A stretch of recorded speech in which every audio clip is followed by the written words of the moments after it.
Hello दोस्तों, बहुत बहुत स्वागत है आप सभी का गवर्नमेंट एजुकेशन में। तो दोस्तों, इस वीडियो में हम देखने वाले हैं मैथ्स के क्वेश्चन जो आपकी परीक्षा के लिए, खासकर एमपी ग्रुप 4 के लिए इम्पोर्टेंट रहने वाले हैं। और ये हमारा पहला लेक्चर है और इसमें हम प्रैक्टिस सेट कर रहे हैं। दरअसल जिस तरीके से हम कंप्यूटर के क्वेश्चन कवर कर रहे हैं और आपका रिस्पॉन्स अच्छा रहा, तो इस सीरीज को भी हम जारी रखेंगे। काफ़ी लोगों की डिमांड थी कि मैथ्स के जो है वो प्रैक्टिस सेट लाए जाएँ। इसकी पीडीएफ आपको मिल जाएगी टेलीग्राम ग्रुप पर। टेलीग्राम ग्रुप की लिंक आपको डिस्क्रिप्शन में मिल जाएगी, तो वहाँ से आप इस वीडियो की पीडीएफ डाउनलोड कर सकते हो। ओके, कोशिश करना है आपको एग्जाम में फुल में से फुल मार्क्स लाने की। मैथ्स में, मैथ्स हो गया, रीजनिंग हो गया, कंप्यूटर हो गया, इंग्लिश हो गया। ठीक है, ये ऐसे सब्जेक्ट है जिसमें आप फुल में से फुल मार्क्स ला सकते हो। ठीक है, तो चलिए हम बिना देरी के फर्स्ट क्वेश्चन की तरफ मूव करते हैं। पहला क्वेश्चन आसान सा प्रश्न है आपके सामने। यदि वर्ग की भुजा में 5 सेंटीमीटर की वृद्धि होती है और इसके क्षेत्रफल 175 वर्ग सेंटीमीटर की वृद्धि होती है, तो वास्तविक वर्ग का परिमाप हमसे पूछा गया है, कितना होगा। देखिए, हमें जो वर्ग है उसका हमें अभी भुजा नहीं पता है, तो मैंने मान ली कि भुजा जो है वो x है। अगर इस भुजा में 5 सेंटीमीटर की वृद्धि कर देता हूँ, तो जो टोटल इसका जो क्षेत्रफल निकलेगा, उसके क्षेत्रफल में, यानी जो पहले का क्षेत्रफल है, जैसे कि शुरुआत का क्षेत्रफल कितना होगा, एक्स स्क्वायर होगा। और अब कितना हो जाएगा हमारा, x plus one, sorry x plus five into x plus five, ये हो जाएगा। ठीक है, तो जो पहले का क्षेत्रफल था उसमें कितने की, 175 की वृद्धि हो रही है। अगर मैं 5 सेंटीमीटर बढ़ा देता हूँ तो बस इसको हमें इक्वल टू कर देना है, x plus five equal to x square plus 175। तो यहाँ से हम x की वैल्यू निकल आएगी। तो जब इसे सिंप्लीफाई करोगे तो एक्स स्क्वायर प्लस 10x ये हो जाएगा, और 25 equal to x square plus 175। तो एक्स स्क्वायर से एक्स स्क्वायर कट जाएगा, 25 इधर जाएगा, तो 175 में से 25 घटाओगे तो 150 बचेगा, और 150 का 10 से डिवाइड करोगे तो 15 बचेगा। तो x की वैल्यू हमारी कितनी आ गई, 15 आ गई। यानी हमें जो है भुजा मिल गई, ये हमारी क्या है, भुजा है। और अब हम इसका परिमाप निकाल लेंगे। परिमाप हमारा क्या होता है, सभी भुजाओं का योग। तो चारों भुजाएं हैं, तो जाहिर सी बात है मैं 15 × 4 कर दूंगा, तो 15 × 4 = 60 सेंटीमीटर जो है वो इसका आंसर आ जाएगा। यानी डी ऑप्शन इसका आंसर। आसान सा प्रश्न था। अगला क्वेश्चन देखिए, सिंप्लीफाई सिंप्लीफाई का क्वेश्चन है। सिंप्लीफाई के क्वेश्चन यानी आपको इसमें बस याद रख लेना है वोडामॉस का रूल, वो बहुत ज़रूरी है। वोडामॉस रूल, पहले ब्रैकेट में जो संख्याएं हैं उनको आपको सॉल्व करना है, देन ऑफ लगाओ। अब जैसे यहाँ पर का है तो का मतलब भी ऑफ ही होता है, तो का लगाओ, उनको सॉल्व करना है। फिर डिवाइड, फिर मल्टीप्लाई, फिर एडिशन, और लास्ट में सबट्रैक्शन करना है। ठीक है, तो यहाँ पर आप देख रहे हो ये सब में का लगा है, मतलब ये ऑफ लगा हुआ है। तो सबसे पहले हम इसको सॉल्व करेंगे। तो देखिए 200 का 104%, तो मैं यहाँ पर इसको सॉल्व करता चलता हूँ। तो मैं क्या करूँगा, इसका 200% ही निकाल लेता हूँ सीधा सीधा।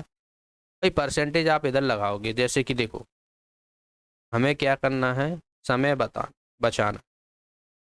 परसेंटेज नीचे हटाओगे तो ये कट जाएगा ना, तो 104 का 2 गुना ही तो होगा बस। अगर मैं परसेंटेज यहाँ पे लगा देता 200 के आगे, तब भी हमारा वैल्यू सेम ही आती। तो ये कितना हो जाएगा, 208 हो जाएगा। प्लस यहाँ पर आप देखोगे ये कितना हो जाएगा हमारा, पहले 300% निकाल लो। आप एक काम करो, 300% जब आप निकालोगे, 3×6 = 18, असल आ गई, 3×4 = 12, 1 13। फिर 50% निकाल लो, 50 मतलब इसका आधा, तो 23 हो जाएगा। तो ये कितना हो जाएगा, 8 और 3 11, 5 6 161। वैसे हम इसे यूनिट डिजिट से भी सॉल्व कर लेते हैं। फिलहाल मैं आपको बताऊंगा, यूनिट डिजिट आगे भी बताऊंगा, वो बहुत और आसान आपको हो जाएगा, और वो कहाँ पे लगाना है वो भी है। अब इसका देखिए 500% निकाल लो पहले इसका। तो 500% निकालोगे तो 5 को 20, और हासिल लगा दो, 5 6 30, 30 और 2 32। फिर उसका 50% निकाल लो, तो ये हो जाएगा 30, 2 5 यानी 352 ये हो जाएगा माइनस इसका निकालो 600%, पहले इसका निकाल लो। छकनक 36, यहाँ से लगा 3, 6×5 = 30 और 33, फिर 50% निकालो, 2 दूना 4, 2 8 16, 8 × 14, 6 3, यानी 364, ये माइनस का है। ठीक है ना, सभी वैल्यू आ गई। देखिए 8, 9, 9 और 11, 11 में से आप 4 घटाओगे तो कितना बचेगा हमारा? 11 में से 4 घटाओगे तो 7 बचेगा ना, 7 और 4 11। तो हमारा यूनिट डिजिट जो आने वाला है वो 7 आने वाला है, यानी हमारा आंसर हो जाएगा इसका बी ऑप्शन, 357। ठीक है, तो इसका आंसर क्या हो जाएगा हमारा? 357। ओके, बस यहाँ से आप सीधा भी कर सकते थे, ऐसे कर सकते थे। देखिए इसका यूनिट डिजिट आप परसेंटेज सबका हटाओगे तब भी जो है वो, क्योंकि यूनिट डिजिट से, देखिए यूनिट डिजिट एक चीज़ आपको याद रख लेना, यूनिट डिजिट अप्लाई कहाँ पे करना है। ऑप्शन आप देखोगे यहाँ पर यूनिट डिजिट सबका अलग अलग है, 3 यहाँ पर है, 7 यहाँ पर है, 4 यहाँ पर है, 9 यहाँ पर है। तो हमने देखा कि भाई लास्ट का यूनिट डिजिट हमारा 7 आ रहा है, तो हमें बस पूरा सॉल्व करने की हमें ज़रूरत ही नहीं पड़ी और हमने बी ऑप्शन लगा। यूनिट डिजिट आपको सिंप्लीफिकेशन में बहुत हेल्प करेगा। ठीक है, तो कभी भी आपको ऐसे क्वेश्चन पूछे जाए तो आप एक बार ऑप्शन की तरफ जरूर देख लिया करें कि यूनिट डिजिट हमारा सेम यहाँ पर अलग अलग दिया हुआ है कि दो दिए हुए हैं। ठीक है, अगला क्वेश्चन देखिए। अगला क्वेश्चन में पहले 35 विषम प्राकृतिक संख्याओं का योग पूछा गया है। ठीक है, 35 विषम संख्याओं का योग, तो सीधा सीधा इसको फॉर्मूला याद रख लेना है, आपसे पूछा जाए कभी भी। प्रथम विषम प्राकृतिक संख्याओं का योग बराबर हो जाएगा n² या x² कर दो या n² कर दो।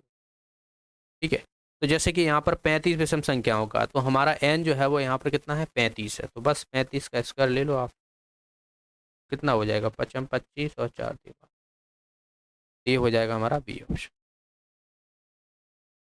अगला क्वेश्चन देखिए। यदि एक वृत्त का क्षेत्रफल हमें दिया हुआ है 616 सेंटीमीटर स्क्वायर, तो परिधि हमें बताना है। तो वृत्त का क्षेत्रफल क्या होता है? πr² होता है। 616 दिया हुआ है ये हमें, तो 22/7 इंटू r² बराबर 616। 11 से मैं इसे काट देता हूँ, 11 दूना 22, 11 5 55, 11 6 66, 2 से फिर काट दूंगा, ये कितना हो जाएगा? 2 दूना 4, 2 8 16। तो r² की वैल्यू यहाँ पर 28 इंटू 7, ये 7 बचा था तो मैंने इधर ले लिया। तो r की वैल्यू यहाँ से निकालूंगा। देखिए 7 चौक 28 होता है ये, अगर मैं 28 को कैसे लिख सकता हूँ? 7 गुणा 4 लिख सकता हूँ। तो यहाँ पर देखिए, चलो एक स्टेप और बढ़ा देता हूँ, 7 गुणा 4 गुणा 7। तो आर की वैल्यू कितनी आ जाएगी? देखिए 7 यहाँ से कॉमन आ जाएगा, क्या है कि रूट ले रहे हैं हम, तो 2 यहाँ से आ जाएगा, 2 14 हो जाएगा। तो 14 सेंटीमीटर हमारी क्या आ गई? त्रिज्या आ गई। और वृत्त की परिधि क्या होती है? 2πr। तो बस 2 इंटू 22/7 इंटू आर, आर कितना है? 14। 7 दूना 14, ये कितना हो जाएगा? 88 सेंटीमीटर। आंसर आ जाएगा इसका ये। अगला क्वेश्चन देखिए। एक समद्विबाहु त्रिभुज की भुजाएं 10 सेंटीमीटर, 10 सेंटीमीटर, 12 सेंटीमीटर, तो क्षेत्रफल हमें बताना है कितना होगा। समद्विबाहु त्रिभुज क्या होता है? इसकी दो भुजाएं बराबर होती, ठीक है, ए बी सी, ये वाली भुजा बराबर है। 10 सेंटीमीटर इसकी लंबाई है तो 10 सेंटीमीटर इसकी है और 12 ये। देखिए इसको करने के कई तरीके होते हैं, पर डिपेंड करता है कि वैल्यू आपको क्या दी हुई है। अब यहाँ पर हमें भुजाएं दी हुई हैं, अगर जैसे कि यहाँ पर हमें ये क्या है? इसकी हाइट हो जाती है। अगर हमें हाइट दी होती है और आधार की भुजा, आधार की लंबाई दी होती, तो हम सीधा सीधा लगा देते कि 1/2 बेस इंटू हाइट, तो हमें क्षेत्रफल मिल जाता। लेकिन इसमें तो हमें दी नहीं है, इसमें भुजा दी हुई है। तो भुजा के लिए आप सीधा एक फॉर्मूला याद रखो इसके लिए भी, एरिया होता है 1/4, ठीक है, 1/4 into B, B √4a² minus b²। तो यहाँ पर अब मैं सीधा वैल्यू रखने वाला हूँ, बी की वैल्यू 12 दी हुई है और ए की वैल्यू हमें 10 दी। तो ए याद रख लेना, ए वो वजह है जिसकी दो वजह बराबर है, वही हम ए को वैल्यू मानेंगे। 1/4 इंटू 12 अंडर रूट में 4a² कितना हो जाएगा हमारा 100, ये 400 हो जाएगा। मैं डायरेक्ट लिख रहा हूँ है ना। और b² मतलब 144। तो 4×3 = 12, 3 ये बाहर है और 400 में से 144 अब जब आप घटाओगे तो 256 आता है। तो इसका रूट लोगे तो ये 16 का हो जाएगा, 16 थी 48 सेंटीमीटर। आंसर आ जाएगा इसका डी ऑप्शन। तो इसमें फॉर्मूला का देखिए, कभी भी मेंसुरेशन के क्वेश्चन अगर आपसे पूछे जाते हैं तो आपको फॉर्मूला याद रख लेना है। फॉर्मूला बिना आपको क्वेश्चन बनेगा ही नहीं, आप कितना भी उठापटा कर लोगे, फॉर्मूला है आसानी से निकल आएगा। तो फॉर्मूला का आप रिवीजन कर लिया करो, याद रखा करो। एक वेलन का पार्श्व पृष्ठीय क्षेत्रफल बेलन के आयतन के संख्यात्मक मान के बराबर है, तो आर की वैल्यू हमें बताना है। अब इसमें भी देखिए आपको फॉर्मूला पता है तो आप आसानी से निकाल सकते हो। जो लेटरल सरफेस एरिया होता है बेलन का, बेलन हमारा क्या होता है, कुछ इस तरीके से होता है, एक डब्बा तरह के का, ये ऐसा रहता है ना बेलन हमारा। तो इसमें देखिए लेटरल सरफेस एरिया क्या होता है, लेटरल सरफेस एरिया होता है हमारा आय 2πr/h। और जो सर्फ और हमारा क्या है आयतन यानी वॉल्यूम क्या होता है πr²h। इन दोनों को हमें बराबर करना है, हमें बराबर कहा गया है, बस बराबर कर लो। 2πr/h = πr²h। एस से एस कट जाएगा, पाई से पाई कट जाएगा, एक आर से ये आर गया, दो बचा है, तो आर की वैल्यू हमारी क्या आ जाएगी, तो आंसर आ जाएगा इसका हमारा, क्योंकि हमसे आर का ही मान पूछा गया। और आर जो है इसमें क्या होता है, ये त्रिज्या होती है, ये जो आप देख रहे हो ना, ये त्रिज्या होती है आर, ये हाइट होती है। अगला नेक्स्ट क्वेश्चन है, देखिए थोड़ा सा डिफिकल्ट लगेगा पर है बहुत आसान, थोड़ा उठापटक करनी पड़ती है ऐसे क्वेश्चनों में, CISI के क्वेश्चन होते हैं तो जाहिर सी बात है कैलकुलेशन वहाँ पर मांगते ही मांगते हैं।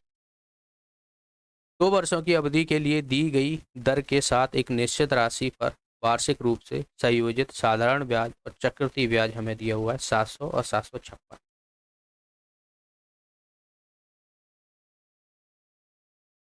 तो हमें निकालना क्या है दरअसल, इसमें हमें निकालना है राशि यानी प्रिंसिपल निकालना है।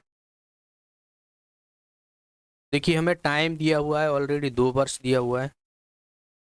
सिंपल इंटरेस्ट हमें दिया हुआ है 700 और कंपाउंड इंटरेस्ट हमें दिया हुआ है 756। ठीक है, 2 वर्ष का। एक फॉर्मूला अगर आपने पहले वीडियो देखे हुए होंगे, देखिए ग्रुप 4 के नाम से एक और प्लेलिस्ट मिल जाएगी, वहाँ पर मैंने प्रैक्टिस सेट पहले भी कराए हुए हैं, तो उनको भी आप कर लीजिए। देखिए मैथ्स एक ऐसा सब्जेक्ट है जिसमें कुछ बदलता नहीं है, जो आपने पहले से पढ़ा रखा है वही आपको आगे काम आने वाला है। भाई करंट अफेयर्स थोड़ी ना है कि चीज़ें बदल जाएंगी, मेथड बदल जाते हैं, मेथड अलग अलग तरह के हो जाते हैं, लेकिन आपसे जो क्वेश्चन जो पूछे जाएंगे वो इसी तरीके से पूछे जाते हैं। तो वो प्लेलिस्ट आपको मिल जाएगी, तो उस प्लेलिस्ट को आप पूरी लगा लीजिएगा, वहाँ पर बहुत सारी चीज़ें आपको पता पड़ेंगी। अगर 2 साल का कंपाउंड इंटरेस्ट और सिंपल इंटरेस्ट में डिफरेंस अगर आपसे पूछा जाता है तो उसका फॉर्मूला होता है, ठीक है, 2 साल का मैं बता रहा हूँ, कंपाउंड इंटरेस्ट सिंपल इंटरेस्ट बराबर होता है P/R/100। ठीक है, ये क्या 2 वर्ष का है, 2 वर्ष का। अगर आपसे मान लो कभी ऐसा पूछ लिया जाए कि आपको बताना है कि जो चक्रवृद्धि ब्याज है और साधारण ब्याज में 2 साल में कितना डिफरेंस आता है, अगर उसकी प्रिंसिपल दे दिया जाए मान लो 4000 और रेट दे दिया जाए 10%, तो अब बस आपको सीधा यहाँ पर प्रिंसिपल रख देना है, रेट रख देना है, सीधा जो है वो सिंप्लीफाई कर देना है, आंसर आ जाएगा। तो यहाँ पर भाई मैं बस इसी फॉर्मूले को यहाँ पर अप्लाई करूँगा। एंड एक चीज़ और होती है, सिंपल इंटरेस्ट बराबर हमारा क्या होता है, principal into R into T, यानी रेट इंटू समय 100। तो सिंपल इंटरेस्ट हमें दिया हुआ है 700, प्रिंसिपल हमें पता नहीं है, रेट हमें पता नहीं है, लेकिन हमें टाइम पता है 2 वर्ष, क्योंकि 2 वर्ष ही तो दिया हुआ है यहाँ, /100। तो यहाँ से हमें देखिए पी की वैल्यू पता पड़ जाएगी, पी और आर का मल्टीपल, तो पी और आर का मल्टीपल तो ये आगे काम आने वाला है दर्शक, इसीलिए तो यहाँ पर देखोगे 35 1 2 3 जीरो आ जाएगी, तो ये हमारा पी और आर की वैल्यू आ गई, ये हमें आगे काम आएगी दर्शक। अब यहाँ पर आप देखोगे कंपाउंड इंटरेस्ट और सिंपल इंटरेस्ट का डिफरेंस है, तो भाई ये दोनों कंपाउंड और सिंपल इंटरेस्ट का डिफरेंस निकालोगे तो ये 56 ही तो आएगा। इसमें आप सीधा सीधा देखिए, अब यहाँ से हमें आसानी से पता पड़ जाएगा। देखिए आर का स्क्वायर है पी इंटू आर लिख सकता हूँ, अपॉन में कितना कर सकता हूँ 4 जीरो लगा दूंगा।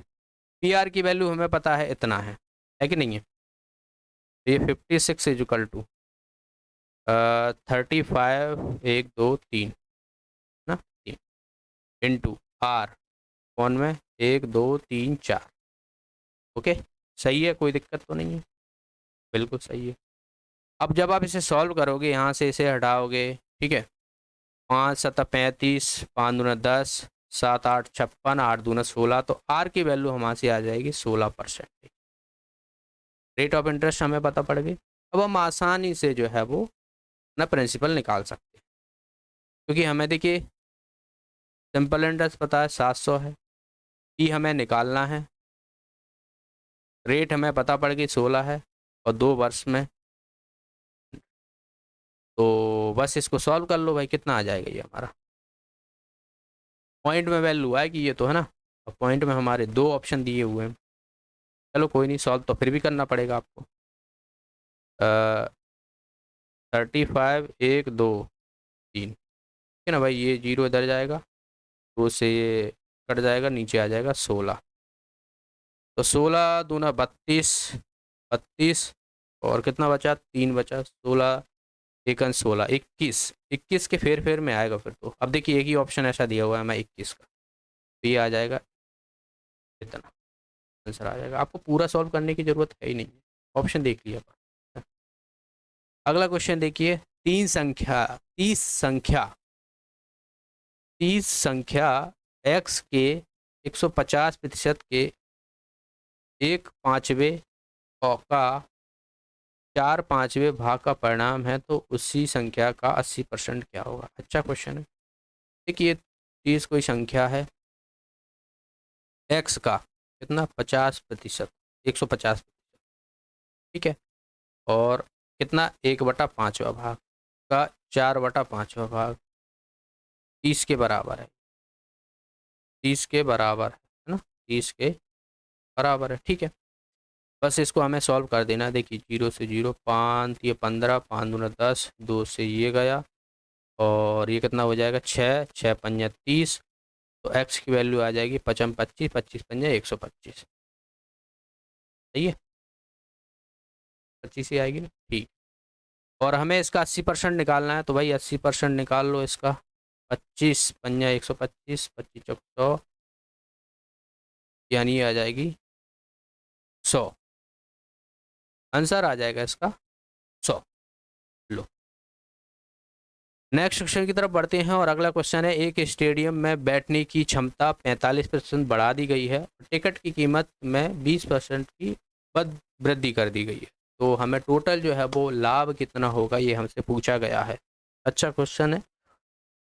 देखिए सीधा सीधा कभी भी आपको ऐसे क्वेश्चन मिल जाए तो आप देखिए, पहले मैं एक मेथड बता देता हूँ। जैसे मान लो 100 बैठने की क्षमता थी, अब 45 बढ़ चुके हैं तो 145 हो गई है। 100 रुपये का टिकट था, 20% बढ़ गया तो 120 हो गया है कि नहीं हो गया। बस अब हमें इसको सॉल्व कर देना है, ठीक है। तो पहले इनका मल्टीप्लाई कर लो, 1 2 3 4, 145 इंटू 120, इसको काट दो, ठीक है। इसका मल्टीप्लाई करूँगा, 12 पंजे 60, से लगा 6, और चुक 48, 48 49 50 51 52 53 54, 5 और 12 17, यानी 1000, और ये हो जाएगा। इन दोनों में डिफरेंस देखो कितने का आ रहा है, 740 का आ रहा है। वैल्यू कितनी थी 1000 इंटू 100, परसेंटेज में निकालनी है, तो ये 2 जीरो से 2 जीरो, 1 जीरो से 1 जीरो, कितना बचेगा, 74% बचेगा कि नहीं बचेगा। आंसर आ जाएगा इसका डी ऑप्शन। ये तो आ गया। अब हमें ऐसे नहीं करना है क्वेश्चन को, स्मार्ट तरीके अपनाना है। कभी भी दो वैल्यू है, जाहिर सी बात है हमें दोनों ही तरीके से बढ़ा दिया गया है, तो बस आपको क्या करना है, A plus B plus AB बी इंटू 100, यानी 45% बढ़ाई है,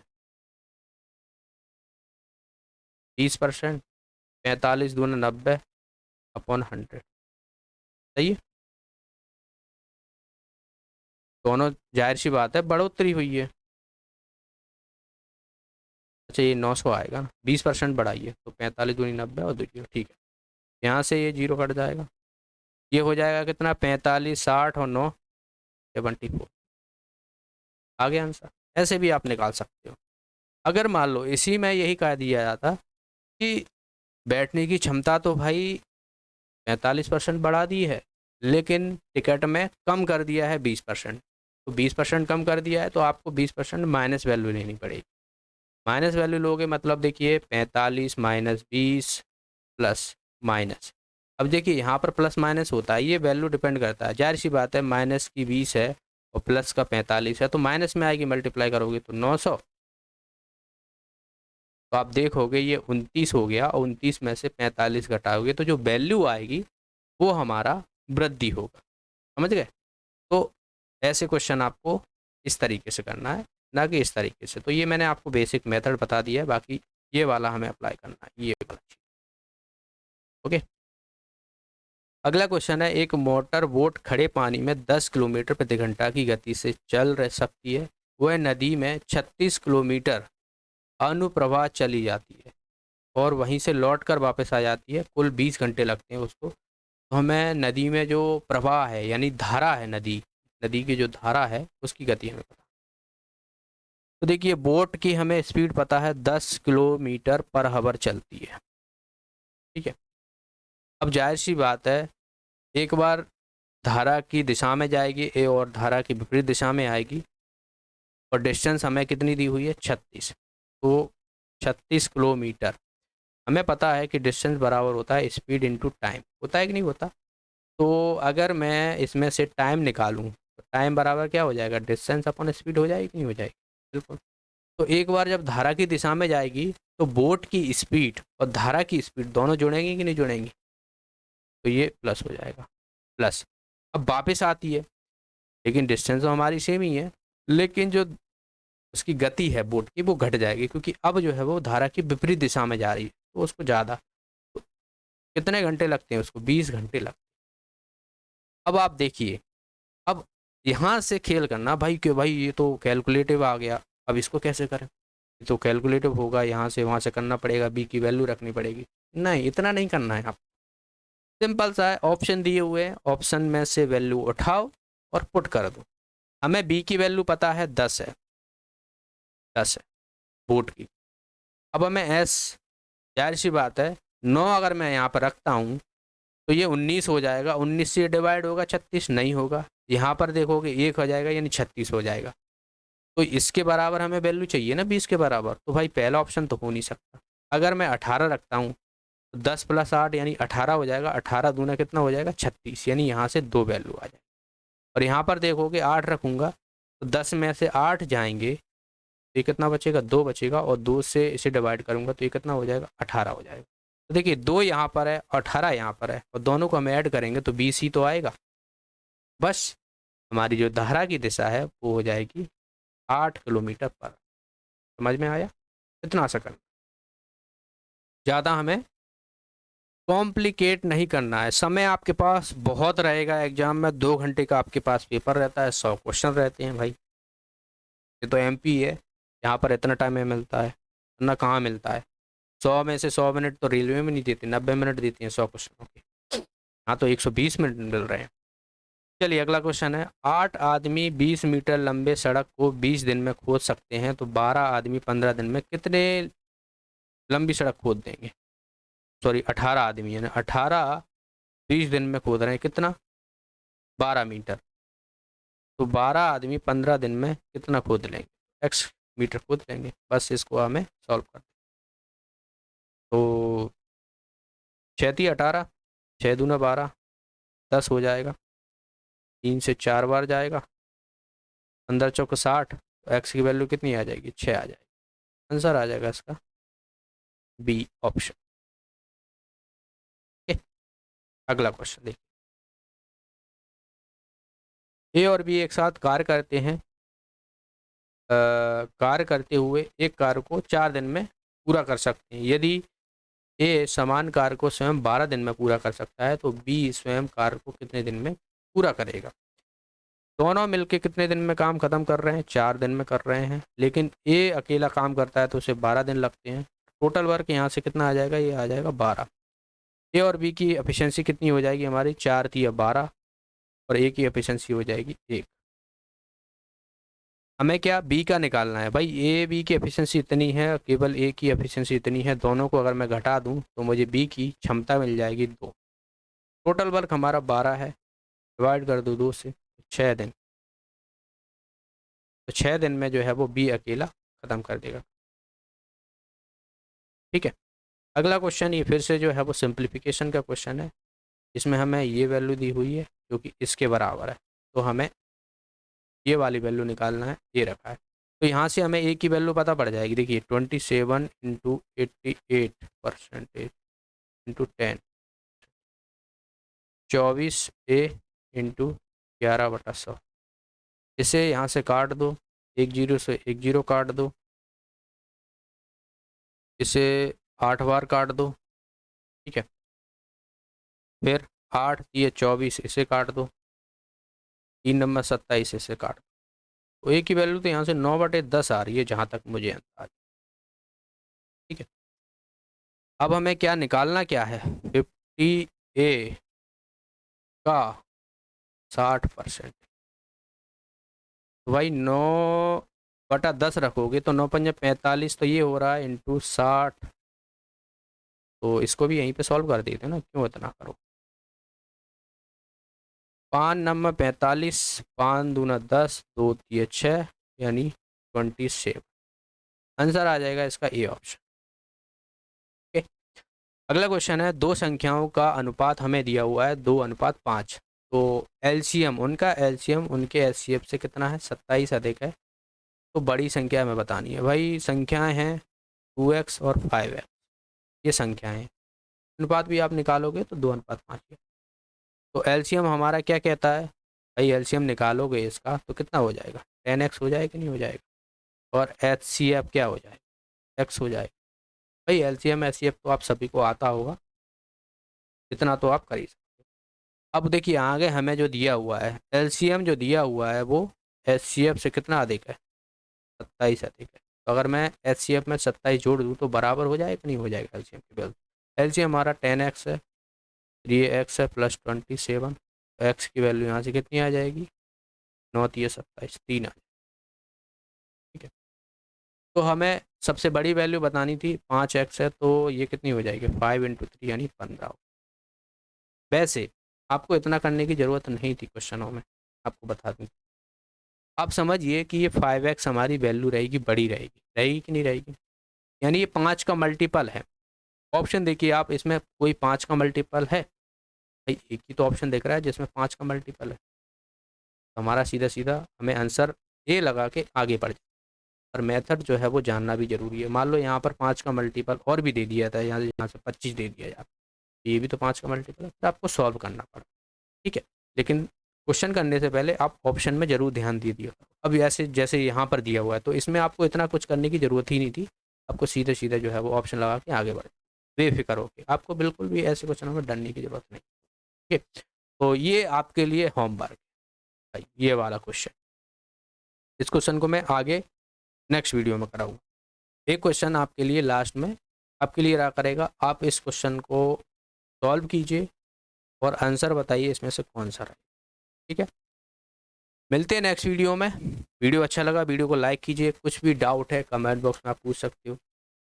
टेलीग्राम ग्रुप ज्वाइन कर लीजिएगा, वहाँ पर आपको हर एक वीडियो की PDF और जितनी भी तमाम जानकारी हैं MP से संबंधित, चाहे वो एग्ज़ाम हो गया, अन्य चीज़ें, वेटिंग लिस्ट वगैरह सब आपको प्रोवाइड हो जाती हैं वहाँ, क्योंकि वो भी बहुत ज़रूरी है चीज़ें। मिलते हैं, बहुत बहुत धन्यवाद।